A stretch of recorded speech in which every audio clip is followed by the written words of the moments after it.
1 ಯೋಹಾನ 3ನೇ ಅಧ್ಯಾಯ 8ನೇ ವಾಕ್ಯ. ಸೈತಾನನ ಕೆಲಸಗಳನ್ನು ಲಯಗೊಳಿಸುವುದಕ್ಕೋಸ್ಕರವೇ ದೇವಕುಮಾರನು ಅಂದರೆ ಯೇಸು ಕ್ರಿಸ್ತರು ಪ್ರತ್ಯಕ್ಷರಾದರು. ನಮ್ಮ ಜೀವಿತದಲ್ಲಿ ನಮಗೆ ಸೈತಾನನು ಪೆಟ್ಟು ಕೊಡುವುದು ಎಲ್ಲಿ ಅಂದರೆ ಕುಟುಂಬದಲ್ಲಿ, ಮಕ್ಕಳ ರೂಪದಲ್ಲಿ, ಇಲ್ಲ ಗಂಡನ ರೂಪದಲ್ಲಿ, ಇಲ್ಲ ಹೆಂಡತಿಯ ರೂಪದಲ್ಲಿ, ಇಲ್ಲ ನಮ್ಮ ಒಳಗಡೆ ಇರುವ ಅತ್ತೆ ಮಾವ, ಇಲ್ಲ ಅಪ್ಪ ಅಮ್ಮ ಹಾಗೂ ಕುಟುಂಬದ ಸದಸ್ಯರಿಂದ ನಮಗೆ ಬರುವುದು ಸಾಧ್ಯವಾಗುತ್ತದೆ. ಇಂದು ಕುಟುಂಬಗಳ ವಿರುದ್ಧವಾಗಿ ಸೈತಾನನು ಬಲವಾಗಿ ಯುದ್ಧವನ್ನು ಮಾಡಲು ಆರಂಭಿಸಿದ್ದಾನೆ. ಕುಟುಂಬಗಳನ್ನು ಒಡೆಯಲು, ಕುಟುಂಬದೊಳಗೆ ಬೇರ್ಪಡುವಿಕೆಯನ್ನು ಉಂಟು ಮಾಡಲು, ಕುಟುಂಬ ಸಮಾಧಾನವನ್ನು ಕೆಡಿಸಲು, ಕುಟುಂಬಗಳನ್ನು ಚದುರಿಸಲು ಬಲವಾಗಿ ಈಗ ಯುದ್ಧ ಮಾಡುತ್ತಾನೆ. ಈವನ್ ಸೈತನ ನಂತರದ ಆಕ್ರಮಣ ನಮ್ಮ ಕುಟುಂಬದ ಮೇಲೆ ಇರುತ್ತದೆ. ಕೆಲವು ದಿನಗಳು ನಾನು ದೇವರ ಸಮ್ಮುಖದಲ್ಲಿ ಇರುವಾಗ ದೇವರು ಹೇಳಿದರು, ಕುಟುಂಬದ ಮೇಲೆ ಹಾಗೂ ನನ್ನ ಜೀವಿತದಲ್ಲೂ ಕೂಡ, ನನ್ನ ಕುಟುಂಬದಲ್ಲೂ ಕೂಡ ಆಗುತ್ತಿರುವ ಒಂದು ಉದಾಹರಣೆ. ಯಾವ ದಿನ ನಾವು ದೇವರ ಬಳಿಯಲ್ಲಿ ತುಂಬ ಹೆಚ್ಚಾಗಿ ಸೇವೆಯನ್ನು ಮಾಡುತ್ತಿದ್ದೇವೋ, ಪ್ರಾರ್ಥಿಸುತ್ತಿರುತ್ತೇವೋ, ಆ ಸಂದರ್ಭದಲ್ಲಿ ನಮ್ಮ ಕುಟುಂಬದಲ್ಲಿ ಮಕ್ಕಳ ಮೂಲಕವಾಗಿ, ಜನಗಳ ಮೂಲಕವಾಗಿ ನಮಗೆ ಸೈತಾನನು ತುಂಬ ಯುದ್ಧವನ್ನು ಮಾಡಲು ಶುರು ಮಾಡುತ್ತಾನೆ. ಒಂದು ಕುಟುಂಬವು ಕಟ್ಟಲ್ಪಟ್ಟರೆ ಸಭೆಯು ಕಟ್ಟಲ್ಪಡುತ್ತದೆ, ಸಭೆಯು ಕಟ್ಟಲ್ಪಟ್ಟರೆ ಸಮುದಾಯವು ಕಟ್ಟಲ್ಪಡುತ್ತದೆ. ಒಂದು ಕುಟುಂಬ ಚದುರಿ ಹೋದರೆ ಸಭೆಯೂ ಬಾಧಿಸಲ್ಪಡುತ್ತದೆ, ಸಭೆ ಬಾಧಿಸಲ್ಪಟ್ಟರೆ ಸಮುದಾಯವೇ ಬಾಧಿಸಲ್ಪಡುತ್ತದೆ. ಇದೇ ನೀತಿಯಾಗಿದೆ. ಕರ್ತನೇ ಕುಟುಂಬವನ್ನು ಉಂಟು ಮಾಡಿದರು. ಹೌದು, ಕರ್ತರೇ ಕುಟುಂಬವನ್ನು ಉಂಟು ಮಾಡಿದರು. ಆದರೆ ಸೈತಾನನು ಕುಟುಂಬವನ್ನು ಹೊಡೆದು ಹಾಕುವಂತೆ ಹೋರಾಡುತ್ತಾನೆ. ಇಂದು ಅದನ್ನೇ ಬಹಳ ವೇಗವಾಗಿ ಮಾಡುತ್ತಿದ್ದಾನೆ. ಎಂದು ಇಲ್ಲದ ಸ್ಥಿತಿಯಲ್ಲಿ ಇಂದು ಕುಟುಂಬದೊಳಗೆ ಅಗಲಿಕೆಗಳು, ಕುಟುಂಬ ಸಮಾಧಾನವು ಬಾಧಿಸಲ್ಪಟ್ಟ ಸ್ಥಿತಿಗಳು ಅಧಿಕವಾಗಿ ಕಾಣಲ್ಪಡುತ್ತದೆ. ದೇವಜನರಾಗಿರುವ ನಾವು ಇದನ್ನು ಮನಸ್ಸಿನಲ್ಲಿ ಇಟ್ಟುಕೊಂಡು ಮೊಣಕಾಲಿನ ಯುದ್ಧವನ್ನು ಮಾಡಬೇಕು. ಹೆಚ್ಚಾಗಿ ಗಂಡ ಇದ್ದರೂ ಕೂಡ ನಾವು ಇನ್ನೊಬ್ಬನನ್ನು ಇಷ್ಟಪಡುವುದು, ಹೆಂಡತಿ ಇದ್ದರೂ ಕೂಡ ಇನ್ನೊಬ್ಬಳನ್ನು ಇಷ್ಟಪಡುವುದು, ಇದು ಹೆಚ್ಚಾಗಿ ಕುಟುಂಬದಲ್ಲಿ ಆಗುತ್ತಾ ಇದೆ. ಅದು ನಮ್ಮಿಂದ ಅಲ್ಲ ಆಗುತ್ತಿರುವುದು, ಅದು ಸೈತಾನನ ಕ್ರಿಯೆಗಳು. ಇದನ್ನು ನಾವು ಅರ್ಥ ಮಾಡಿಕೊಂಡು ಮನಸ್ಸಿನಲ್ಲಿ ಇಟ್ಟುಕೊಂಡು ಎಲ್ಲೋ ನಾವು ಜಾರುತ್ತಾ ಇದ್ದೇವೆ, ಸೈತಾನ ಕುತಂತ್ರವನ್ನು ನಡೆಸಿದ್ದಾನೆ ಎಂದು ನಾವು ಎಚ್ಚರಿಕೆಯಿಂದ ಇದ್ದು ದೇವರಲ್ಲಿ ಮೊಣಕಾಲೂರಿ ಪ್ರಾರ್ಥಿಸಬೇಕು. ತಪ್ಪ ದಾರಿಯಲ್ಲಿ ಹೋಗದ ರೀತಿ ನಮ್ಮನ್ನು ಕಾಪಾಡಪ್ಪ, ನಿಮ್ಮ ರಥದ ಕೋಟೆಯಲ್ಲಿ ನಮ್ಮನ್ನು ಬಂಧಿಸು ಎಂದು ದಿನ ಪ್ರತಿಕ್ಷಣ ಪ್ರಾರ್ಥಿಸಬೇಕು. ಒಂದು ನಿಜವಾದ ಒಂದು ಘಟನೆ ಕುಟುಂಬದಲ್ಲಿ ನಡೆದದ್ದು. ಒಂದು ಕುಟುಂಬದಲ್ಲಿ ಗಂಡ ಹೆಂಡತಿಯರೊಳಗೆ ಸಮಸ್ಯೆ. ಅವರು ಬೇರೆಯಾಗಿ ಹೋಗಿ ಬಿಡುತ್ತೇವೆ, ವಿಚ್ಛೇದನ ಮಾಡಿ ಬಿಡುತ್ತೇವೆ ಎಂದು ಹೇಳುತ್ತಾರೆ. ಇಬ್ಬರು ಕ್ರೈಸ್ತರೇ ಅವರು. ಆ ಸಂದರ್ಭದಲ್ಲಿ ಕೆಲವರು ಅವರಿಗೋಸ್ಕರ ಪ್ರಾರ್ಥಿಸಲು ಅವರ ಮನೆಗೆ ಹೋಗಿದ್ದರು. ಆ ಸಹೋದರರು ಆ ಮನೆ ಒಳಗಡೆ ಹೋಗುವಾಗ ಆ ಸಹೋದರರನ್ನು ನೋಡುವುದಕ್ಕೆ ಇಷ್ಟಪಡದೆ ಒಂದು ಕೋಣೆಯೊಳಗಡೆ ಹೋಗಿ ಬಾಗಿಲನ್ನು ಹಾಕಿಕೊಂಡರು. ಆ ಸಹೋದರಿಯ ಗಂಡನನ್ನು ನೋಡಿದರೆ ನಮ್ಮಿಂದ ಇನ್ನು ಸೇರಿ ಬದುಕಲೇ ಆಗದು, ಈಗಲೇ ನಾವು ಬೇರೆ ಆಗುತ್ತೇವೆ ಎಂದು ತನ್ನ ಬಾಯಲಿಂದ ಬಂದ ಹಾಗೆ ಜೋರಾಗಿ ಬೈಯುತ್ತಲೇ ಕೋಪವಾಗಿ ಆ ಕಡೆಯಿಂದ ಈ ಕಡೆಗೆ ನಡೆಯುತ್ತಲೇ ಇದ್ದರು. ಒಂದು ಭಯಂಕರವಾದ ಹೋರಾಟ ಆ ಕುಟುಂಬವನ್ನು ಹೊಡೆಯುವಂತೆ ಒಂದು ದುಷ್ಟಾತ್ಮ ಹೋರಾಡುತ್ತಿತ್ತು. ಇಬ್ಬರು ಹತ್ತಿರ ಮಾತನಾಡಲಾಗಲಿಲ್ಲ. ಅವರಿಗೆ ಹೋದ ಸಹೋದರರಿಗೆ ಏನು ಮಾಡಬೇಕೆಂದು ಗೊತ್ತಾಗಲಿಲ್ಲ. ಆದರೂ ಆ ಕುಟುಂಬವನ್ನು ಹೊಡೆಯಲು ಎದ್ದು ನಿಂತಿರುವಂತಹ ಅಶುದ್ಧಾತ್ಮವನ್ನು ನಾವು ಎದುರಿಸಿ ಆ ಕುಟುಂಬವನ್ನು ಹೊಡೆಯಲು ಹೋರಾಡುವಂತಹ ಆತ್ಮವೇ, ಯೇಸುವಿನ ನಾಮದಲ್ಲಿ ನಿನ್ನನ್ನು ನಾವು ಎದುರಿಸುತ್ತೇವೆ, ಈಗಲೇ ಈ ಮನೆಯನ್ನು ಬಿಟ್ಟು ಹೊರಗೆ ಹೋಗು ಎಂದು ಮನಸ್ಸಿನಲ್ಲಿ ಪ್ರಾರ್ಥಿಸುತ್ತಲೇ ಇದ್ದರು. ಆ ದಂಪತಿಯ ಹತ್ತಿರ ಅವರಿಂದ ಮಾತನಾಡಲು ಆಗದೇ ಇದ್ದರು. ನಾವು ತೊಡಗಿ ಪ್ರಾರ್ಥಿಸೋಣ ಎಂದು ಹೇಳಿ ಅಲ್ಲಿಗೆ ಹೋದಂತಹ ಸಹೋದರರು ಮೊಣಕಾಲೂರಿ ಪ್ರಾರ್ಥಿಸಲು ಆರಂಭಿಸಿದರು. ಅವರು ಪ್ರಾರ್ಥಿಸುತ್ತಿದ್ದಂತಹ ಸ್ವಲ್ಪ ಸಮಯದಲ್ಲಿಯೇ ಅಲ್ಲಿ ತನ್ನ ಬಾಯಿಗೆ ಬಂದಾಗಿ ಕೋಪದಿಂದ ಬೈಯುತ್ತಲೇ ಇದ್ದ, ಆ ಕಡೆಯಿಂದ ಈ ಕಡೆಗೆ ನಡೆಯುತ್ತಿದ್ದ ಆ ಸಹೋದರನು ಬಂದು ಅವರೊಂದಿಗೆ ಮೊಣಕಾಲೂರಿದನು. ತೊಡಗಿ ಅವರು ಮತ್ತೆ ಪ್ರಾರ್ಥಿಸುತ್ತಲೇ ಇದ್ದರು. ಸ್ವಲ್ಪ ಸಮಯದಲ್ಲಿ ಬಾಗಿಲನ್ನು ಮುಚ್ಚಿಕೊಂಡು ಕೋಣೆಯೊಳಗೆ ಇದ್ದ ಆ ಸಹೋದರಿಯು ಕೂಡ ಬಾಗಿಲನ್ನು ತೆಗೆದು ಹಾಕಿ ಹೊರಗೆ ಬಂದು ಅವರ ಪಕ್ಕದಲ್ಲಿ ಮೊಣಕಾಲೂರಿದಳು. ತೊಡಗಿ ನಾವು ಸೈತಾನನ್ನು ಎದುರಿಸಿ ಪ್ರಾರ್ಥಿಸಲು ಅವರಿಬ್ಬರು ಕಣ್ಣೀರು ಸುರಿಸಿ ಹತ್ತರು. ಪವಿತ್ರಾತ್ಮರು ಬಲವಾದ ಒಂದು ಕಾರ್ಯವನ್ನು ಅಲ್ಲಿ ಮಾಡಿದರು. ಬೇರ್ಪಡುವಿಕೆಯನ್ನು ಕೊಂಡು ಬಂದಂತಹ ಆತ್ಮಕ್ರಿಯೆಯು ಅಲ್ಲಿ ನಾಶವಾಯಿತು. ಆ ಕೆಲವು ನಿಮಿಷದೊಳಗೆ ಆ ಬೇರ್ಪಡುವಿಕೆಯ ಆತ್ಮ ಅಗಲಿದ್ದರಿಂದ ಇಬ್ಬರಿಗೂ ಒಂದೇ ಮನಸ್ಸನ್ನು ಕರ್ತರು ಕೊಟ್ಟರು. ಅವರಿಗೆ, ಆ ದಂಪತಿಗಳಿಗೆ ಅರಮನೆಯಂತಹ ಒಂದು ದೊಡ್ಡ ಮನೆ, ಅನುಕೂಲವಾದ ಒಂದು ಜೀವನ, ಇಬ್ಬರು ಸಂತೋಷವಾಗಿ ತಮ್ಮ ಮಕ್ಕಳೊಂದಿಗೆ ಜೀವಿಸುತ್ತಿದ್ದಾರೆ. ಅವರು ಅಮೆರಿಕದಲ್ಲಿದ್ದಾರೆ. ಒಂದು ಸಮಯ ಅವರು ಬೇರೆ ಆಗಿದ್ದರೆ ಆ ಕುಟುಂಬವೇ ಚೆಲ್ಲಪಿಲ್ಲಿಯಾಗಿರ್ತಿತ್ತು.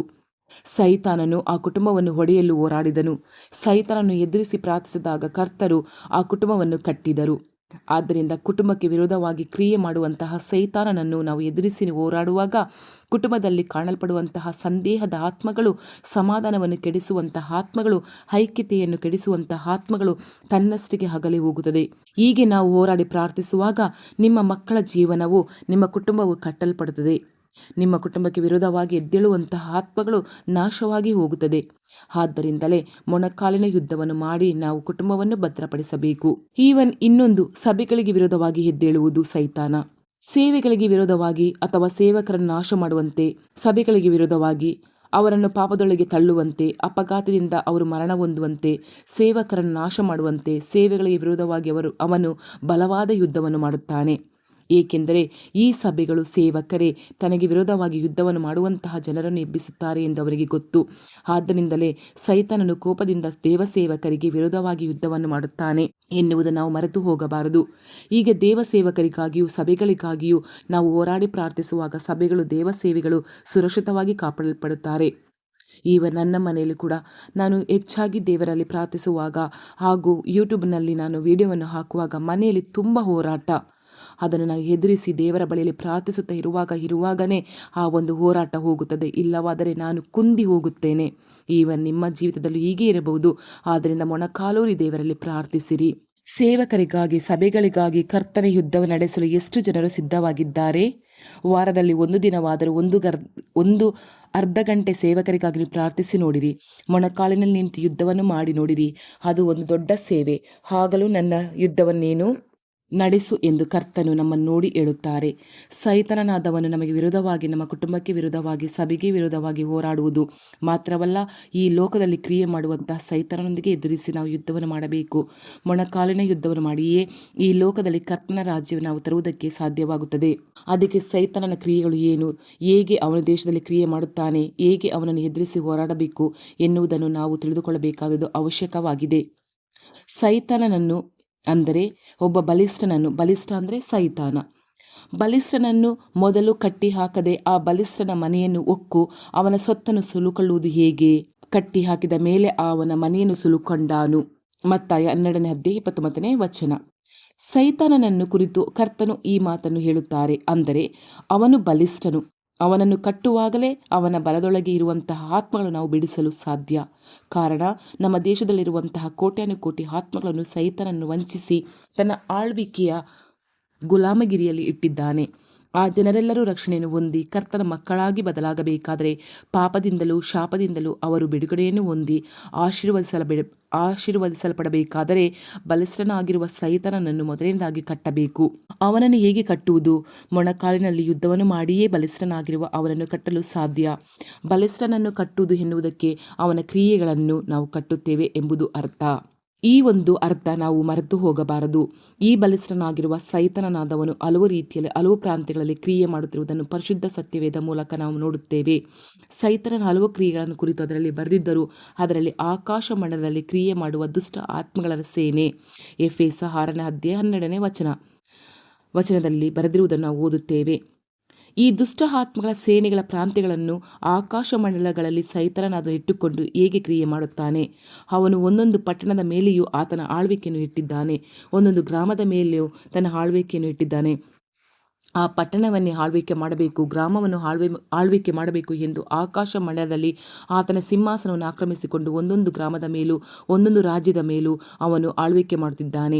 ಆದ್ದರಿಂದಲೇ ನಾವು ಎಲ್ಲಿ ಸುವಾರ್ತೆಯ ಕೂಟವನ್ನು ನಡೆಸಲು ಹೋದರೂ ಕೂಟವು ನಡೆಯುವಂತಹ ಗ್ರಾಮಕ್ಕೂ ಪಟ್ಟಣದ ಮುಂದೆ ಹೋಗಿ ಕನಿಷ್ಠ ಪಕ್ಷ 1 ವಾರ ಉಪವಾಸದೊಂದಿಗೆ ಪ್ರಾರ್ಥನೆ ನಡೆಯುವುದನ್ನು ಮಾಡಿ ಆ ನಿರ್ದಿಷ್ಟ ಸ್ಥಳಗಳಲ್ಲಿ ಕ್ರಿಯೆ ಮಾಡಿರುವಂತಹ ಬಲಿಷ್ಠ ಕ್ರಿಯೆಗಳನ್ನು ಮುಂಚೆಯೇ ಕಟ್ಟಿ ಪ್ರಾರ್ಥಿಸಿದ ನಂತರವೇ ಅಲ್ಲಿ ಹೋಗಿ ಸುವಾರ್ತೆ ಕೂಟವನ್ನು ನಡೆಸುವವು ಹಾಗೂ ಸಹೋದರರು ನಡೆಸುತ್ತಾರೆ. ಹಾಗೆ ಮಾಡುವಾಗ ಸಾವಿರಾರು ಅನ್ಯಜನರು ರಕ್ಷಣೆಯನ್ನು ಹೊಂದುತ್ತಾರೆ. ಹೀಗೆ ಒಂದೊಂದು ಪ್ರಾಂತ್ಯಗಳಲ್ಲಿಯೂ ಆಳ್ವಿಕೆ ಮಾಡುವಂತಹ ಸೈತಾನನಿಗೆ ವಿರೋಧವಾಗಿ ನಾವು ಮೊಣಕಾಲು ಯುದ್ಧವನ್ನು ಮಾಡಬೇಕು. ಯೇಸುವಿನ ನಾಮದಿಂದ ಸೈತಾನನನ್ನು ಓಡಿಸುವರು. ಮಾರ್ಕ 16:17 ಎಂದು ಸತ್ಯವೇದದಲ್ಲಿ ಬರೆಯಲ್ಪಟ್ಟಿದೆ. ಅಷ್ಟೇ ಅಲ್ಲ, ಪಟ್ಟಣಗಳಲ್ಲಿ, ಗ್ರಾಮಗಳಲ್ಲಿ ಕ್ರಿಯೆ ಮಾಡುವಂತಹ ಅಶುದ್ಧ ಆತ್ಮಗಳನ್ನು ಸಹ ಯೇಸುವಿನ ನಾಮದಲ್ಲಿ ನಾವು ಓಡಿಸಬಹುದು. ನಮ್ಮ ಪಟ್ಟಣಗಳಲ್ಲಿರುವಂತಹ ಅಶುದ್ಧ ಆತ್ಮಗಳನ್ನು ಯೇಸುವಿನ ನಾಮದಲ್ಲಿ ಓಡಿಸುತ್ತೇವೆ ಎಂದು ಹೇಳಿ ಪರಿಶುದ್ಧ ಆತ್ಮನಲ್ಲಿ ತುಂಬಿ ಮೊಣಕಾಲಿನಲ್ಲಿ ನಿಂತು ಯುದ್ಧವನ್ನು ಮಾಡಿ ನೋಡಿರಿ. ನಿಮ್ಮ ಪಟ್ಟಣದಲ್ಲಿರುವಂತಹ ಎಷ್ಟೋ ಅಶುದ್ಧ ಆತ್ಮಗಳು ಓಡಿ ಹೋಗಿ ಬಿಡುತ್ತದೆ. ಆಕಾಶ ಮಂಡಲಗಳಲ್ಲಿ ಕ್ರಿಯೆ ಮಾಡುವಂತಹ ಅಶುದ್ಧ ಆತ್ಮಗಳಿಗೆ ವಿರೋಧವಾಗಿ ಯೇಸುವಿನ ನಾಮದಿಂದ ಆ ಆತ್ಮಗಳನ್ನು ಓಡಿಸುತ್ತೇನೆ ಎಂದು ಹೇಳಿ ಅವುಗಳನ್ನು ಎದುರಿಸಿ ನೋಡಿರಿ, ನೀವು ಜಯವನ್ನು ಹೊಂದುತ್ತೀರಾ.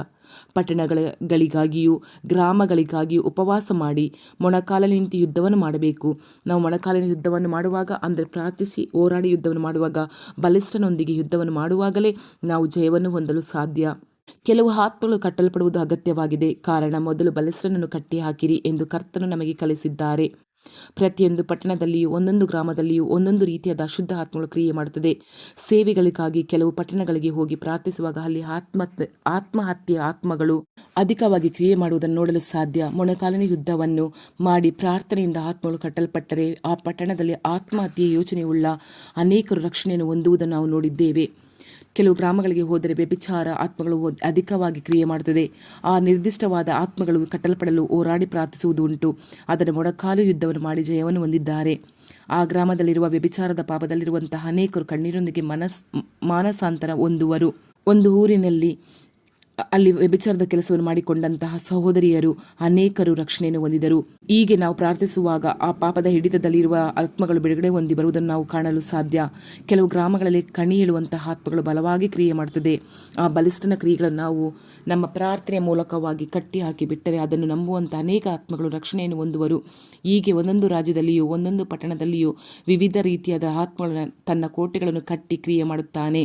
ಆ ಅಶುದ್ಧ ಕ್ರಿಯೆಗಳು ಕಟ್ಟಲ್ಪಡಬೇಕು. ಒಂದೊಂದು ಸಬ್ಬತ್ ದಿನದಲ್ಲಿ ಯೇಸು ಸಭಾಮಂದಿರದೊಳಗೆ ಉಪದೇಶ ಮಾಡುತ್ತಾ ಇದ್ದರು. ಅಲ್ಲಿ 18 ವರ್ಷಗಳಿಂದ ದೆವ್ವ ಹಿಡಿದು ಮೈಯಲ್ಲಿ ರೋಗವುಳ್ಳ ಒಬ್ಬ ಸ್ತ್ರೀಯೂ ಇದ್ದಳು. ಆಕೆಯ ನಡುಬೊಗ್ಗಿ ಹೋಗಿ ಸ್ವಲ್ಪವಾದರೂ ಮೈಯನ್ನು ಮೇಲಕ್ಕೆ ಎತ್ತರಾರದೆ ಇದ್ದಳು. ಯೇಸು ಆಕೆಯನ್ನು ನೋಡಿ ಹತ್ತಿರಗೆ ಕರೆದು ಆಕೆಗೆ, ಅಮ್ಮ, ನಿನಗೆ ರೋಗ ಬಿಡುಗಡೆ ಆಯಿತು ಎಂದು ಹೇಳಿ ಆಕೆಯ ಮೇಲೆ ತನ್ನ ಕೈಗಳನ್ನು ಇಟ್ಟ ಕೂಡಲೇ ಆಕೆ ನೆಟ್ಟಗಾದಳು, ದೇವರನ್ನು ಕೊಂಡಾಡಿದಳು. ಲೂಕ 13ನೇ ಅಧ್ಯಾಯ 10-13 ನೋಡಿರಿ, ಒಂದು ಹೆಂಗಸನನ್ನು 18 ವರ್ಷಗಳಿಂದ ಒಂದು ಬಲಹೀನವಾದ ಆತ್ಮವು ಕಟ್ಟಿ ಹಾಕಿತ್ತು. ಅದನ್ನು ನೋಡಿದಂಥ ಯೇಸು ಸೈತಾನನ್ನು ಕಟ್ಟಿಹಾಕಿದ ಇವಳನ್ನು ಬಿಡುಗಡೆ ಮಾಡಬೇಕಾದುದು ಅಗತ್ಯ ಎಂದು ಹೇಳಿದರು. ಲೂಕ 13ನೇ ಅಧ್ಯಾಯ 16 ಕೆಲವರನ್ನು ಪಾಪದಲ್ಲಿ ಸೈತಾನನ್ನು ಕಟ್ಟಿ ಹಾಕುತ್ತಾನೆ, ಕೆಲವರನ್ನು ರೋಗದಲ್ಲಿ ಕಟ್ಟಿ ಹಾಕುತ್ತಾನೆ, ಕೆಲವರನ್ನು ಸಂದೇಹ ಪಡುವಂಥ ಸ್ವಭಾವದಲ್ಲಿ ಕಟ್ಟಿ ಹಾಕುತ್ತಾನೆ. ಹೀಗೆ ಹಲವು ರೀತಿಯಲ್ಲಿ ಸೈತಾನನ ಕಟ್ಟುಗಳು ಜನರ ಮೇಲೆ ಇರುವಾಗ ನಾವು ಪರಿಶುದ್ಧ ಆತ್ಮನಲ್ಲಿ ತುಂಬಲ್ಪಟ್ಟು ಮೊಣಕಾಲಿನ ಯುದ್ಧವನ್ನು ಮಾಡಿದರೆ ಆ ಕಟ್ಟುಗಳು ಬಿಚ್ಚಲ್ಪಟ್ಟ ಕೂಡಲೇ ಅವರು ರಕ್ಷಣೆಯನ್ನು ಹೊಂದುವರು. ಆ ಪಟ್ಟಣಗಳಲ್ಲಿಯೂ ಗ್ರಾಮಗಳಲ್ಲಿಯೂ ಹೀಗೆ ಸೈತಾನನಿಂದ ಕಟ್ಟಲ್ಪಟ್ಟು ಇರುವ ಜನರ ಕಟ್ಟುಗಳನ್ನು ಬಿಚ್ಚುವುದಕ್ಕಾಗಿಯೇ ಕರ್ತರು ನಮ್ಮನ್ನು ಯುದ್ಧದ ರಣರಂಗದಲ್ಲಿ ನಿಲ್ಲಿಸಿದ್ದಾರೆ. ಆದ್ದರಿಂದಲೇ ಕಟ್ಟುಗಳನ್ನು ಬಿಚ್ಚುವಂತೆ ನಾವು ದೇವರ ಸಮೂಹದಲ್ಲಿ ಹೋರಾಡಿ ಪ್ರಾರ್ಥಿಸಬೇಕು. ಪ್ರೀತಿಯ ದೇವರ ಮಕ್ಕಳೇ, ಈ ಕ್ಷಣ ನಾವು ಮೊಣಕಾಲು ಊರೋಣವೇ. ನಮ್ಮ ಗ್ರಾಮಗಳಿಗೋಸ್ಕರ, ನಮ್ಮ ಮನೆಯವರಿಗೋಸ್ಕರ, ನಮಗೋಸ್ಕರ, ನಮ್ಮ ಸುತ್ತಮುತ್ತ ಇರುವ ಮನೆಯವರಿಗೋಸ್ಕರ, ನಮ್ಮ ಹಳ್ಳಿಯವರಿಗೋಸ್ಕರ, ನಮ್ಮ ರಾಜ್ಯಕ್ಕೋಸ್ಕರ, ನಮ್ಮ ದೇಶಕ್ಕೋಸ್ಕರ ಪ್ರಾರ್ಥಿಸೋಣವೇ. ಪ್ರೀತಿಯ ತಂದೆಯೇ ಯೇಸುವೆ, ಅಪ್ಪ, ಇಷ್ಟರವರೆಗೂ ನಾವು ಹೇಗೆ ಪ್ರಾರ್ಥಿಸಬೇಕು, ಯಾರಿಗೋಸ್ಕರ ಪ್ರಾರ್ಥಿಸಬೇಕೆಂದು ತಿಳಿಸಿಕೊಟ್ಟದಕ್ಕಾಗಿ ನಿಮಗೆ ಸ್ತೋತ್ರ. ನಮ್ಮ ಜೊತೆ ಇರುವುದಕ್ಕಾಗಿ ನಿಮಗೆ ಸ್ತೋತ್ರ. ನಮ್ಮನ್ನು ಆಶೀರ್ವದಿಸಿದಕ್ಕಾಗಿ ಸ್ತೋತ್ರ. ಈ ಹೊಸ ದಿನವನ್ನು ನಮಗೆ ಕೊಟ್ಟು ಹಾಗೂ ಈ ರಾತ್ರಿಯ ವೇಳೆಯನ್ನು ಕೊಟ್ಟದಕ್ಕಾಗಿ ನಿಮಗೆ ಸ್ತೋತ್ರ. ಅಪ್ಪ ತಂದೆಯೇ, ಮಲಗುವ ಮುಂಚೆ ನಿಮಗೆ ಸ್ತೋತ್ರವನ್ನು ಸಲ್ಲಿಸಿ ಹಾಗೂ ಎಲ್ಲರಿಗೋಸ್ಕರ ಪ್ರಾರ್ಥಿಸಿ ಮಲಗಲು ನಮಗೆ ಉಪಕಾರವನ್ನು ಮಾಡೋದಕ್ಕಾಗಿ ಸ್ತೋತ್ರ.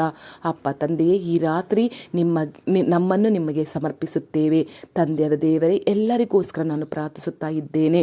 ಅವರೆಲ್ಲರನ್ನೂ ಆಶೀರ್ವದಿಸು, ಅವರೆಲ್ಲರಿಗೆ ಮಾನಸಾಂತರವನ್ನು ಕೊಡು, ಅವರೆಲ್ಲರಿಗೆ ರಕ್ಷಣೆಯನ್ನು ಕೊಡು, ಸೈತಾನನ ಕಟ್ಟುಗಳಿಂದ ಬಿಡಿಸು ಪ್ರಭುವೆ.